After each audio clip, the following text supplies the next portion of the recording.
Well, let's talk about the EPA report. Let's talk about the EPA report. It's this July 2022 inspection of Richmond's drinking water system by the Environmental Protection Agency. It found deteriorating equipment, a lack of emergency training and outdated emergency plans, and preventative maintenance issues. We know that inspection report detailed issues that came up again in this after action report. Did you know that inspection took place in 2022? I did not. That inspection report has a sign-in sheet. And that sign-in sheet indicates who was at that meeting. If I had known that level of engagement would be there, I would have been there. I was not there. My name is not on the sign-in sheet. According to the report, the EPA's DPU representative is the superintendent of the water treatment plant. Did he tell you the EPA is coming for an inspection on this day? I do not recall that, no, because I would have been there. Though the EPA says written findings were transmitted to the city in October 2022, Bingham says she never received them.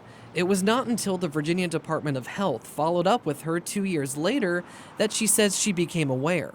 I got the report on October the 11th, 2024, and the headline said July 2022. I said, they must mean July 2024. This must be a typo. They can't certainly be asking me for something from 2 years ago. I called a greater meeting with the plant superintendent and some of those that were in that meeting because I wanted to know what was going on. I should have been briefed on that. I should have been involved in that. I should not have received a request from 2 years later asking me for an update. And to know that the staff never gave VDH an update or gave EPA an update, that is unacceptable. And that's why I knew that staff changes were needed. So they failed to report and communicate upward. Did you take any type of action against your staff to hold them accountable for that? So I took immediate action. That's not something to play with. It's not something I sat on. So I wanted that for the record to show that when I got it, I acted.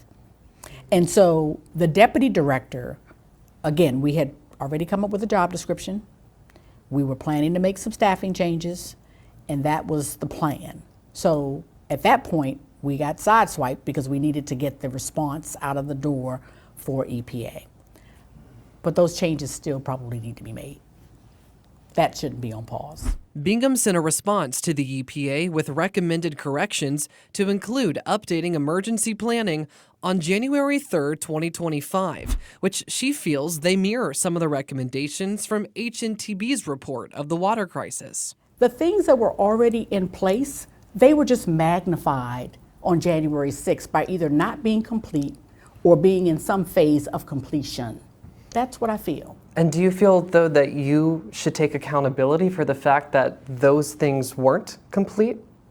I think as the director, it is my responsibility to guide and lead the department. I also have to hold people accountable for the roles they play in that process. I can't be everywhere.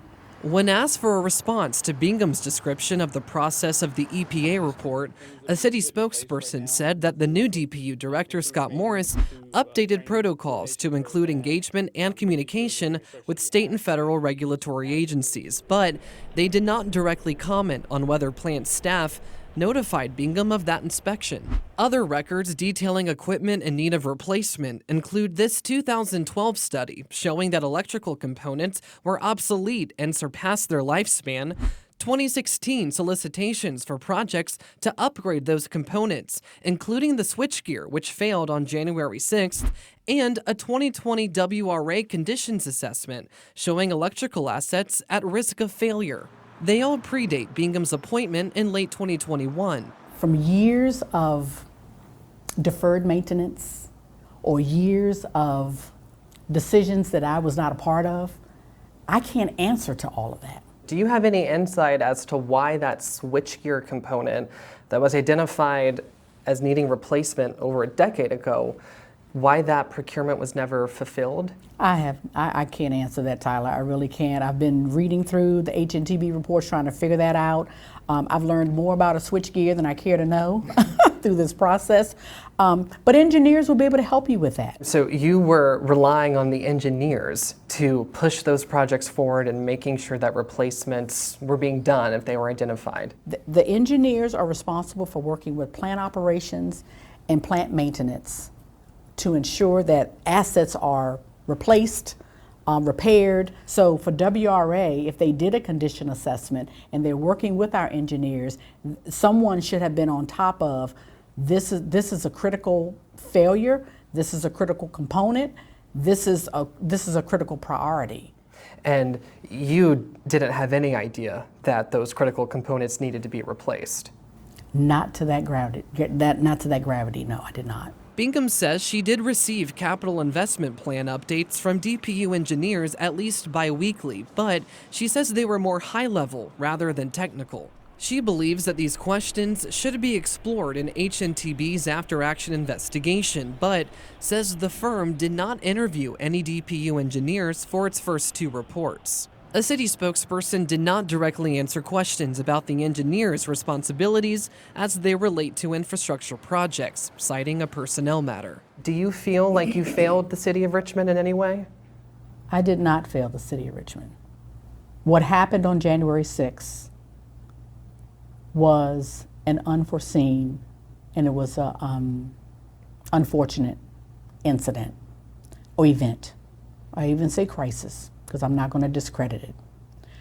Water is life, and for people not to have it is unfortunate. I feel strongly about that. And so I say to the people of Richmond, stay curious, stay informed, stay in tune, and continue to ask questions. Because even after April Bingham is off the scene and someone else is in the chair or someone else is in the chair, infrastructure is still growing old every day. As it relates to the funding for these critical infrastructure projects, Bingham says the funding was always there. It was never a money issue, more so a matter of getting these projects moving. Now, when I asked her if she believed the water crisis was preventable, knowing what she does now, she says it likely still would have happened, but wouldn't have been so grave if the proper planning and staffing were in place. You can watch and read all 3 parts of my exclusive interview with Ms. Bingham on WTVR.com. In Richmond, I'm Tyler Lane, CBS 6 News.